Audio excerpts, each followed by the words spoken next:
I remember the first time that I saw you.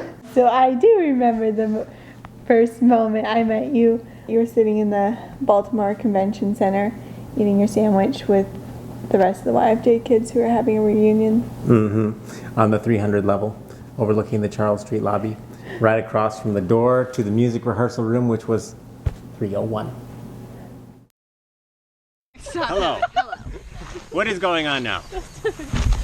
We are sitting on a log. What's next after this?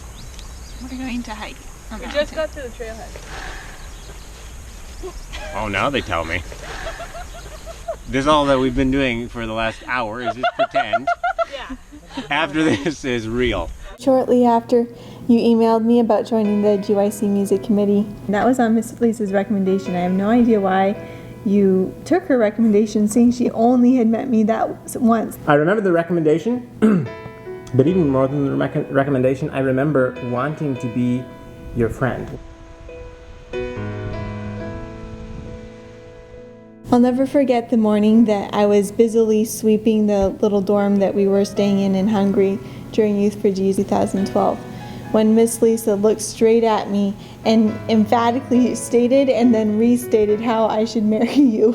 And then I also remember retreating outside and just pleading with the Lord to control my thoughts and to keep my heart.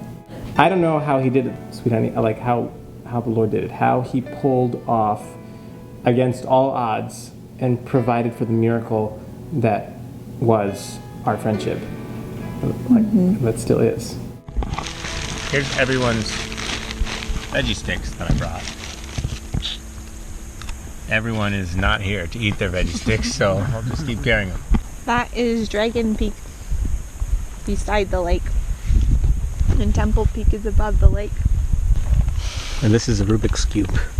And I'm going to solve it now. The year I was 17 was the best year of my life. It was because of what the gospel did in my life that year. That was the same year that I met and became friends with you. I just sensed in you a deep, abiding presence of God in your life. I wanted what you had.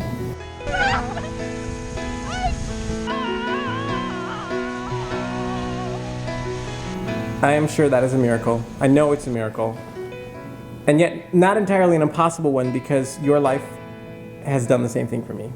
It still does the same thing for me. Did you know that you received the first text when I finished, and then when I found out that I passed my NCLEX in the summer of 2015? Did you know that after a friend's wedding had taken me within striking distance of here, the first time, and I'd come and over the mountains to visit my friends, and then was going home, I remember sitting on my window seat, watching Seattle sink away, and I remember being quiet, like deeply and intentionally quiet, and I remember having the distinct impression that God himself was bending over on his throne, looking at me silently, with the faintest hint of a smile teasing the corners of his mouth. I know what he was smiling about now. It's a big moment in my life. Oh, the hills are alive with the sound of music. Even the cheesy one. This is totally legitimate. There's home. This is legitimate mountain climbing. Oh, the Lord is good to me. And so I thank the Lord for giving me the things I need. The sun and the rain and the apple seed. The Lord is good to me. Johnny Appleseed, amen. And then there was that first little flower you gave me right before you told me you had a present. Present. This one right here. Look. This one right here. Then I was just shivering, and then you got down on one knee, and I thought, I cannot believe this is happening to me. Or whatever actually happened. I remember how weighty the words, I love you, felt when I first whispered them back to you for the first time. Shall we emphasize again that it was first? It was first. Yeah. Then you knelt down in front of me. And asked for your hand for the first time? So cheesy. It was so fun though. And what did you say? All I could say was yes. And just like that, I became the richest person in the world. I'm marrying my best friend. I love you, bestest friend. With all my beating heart, I love you.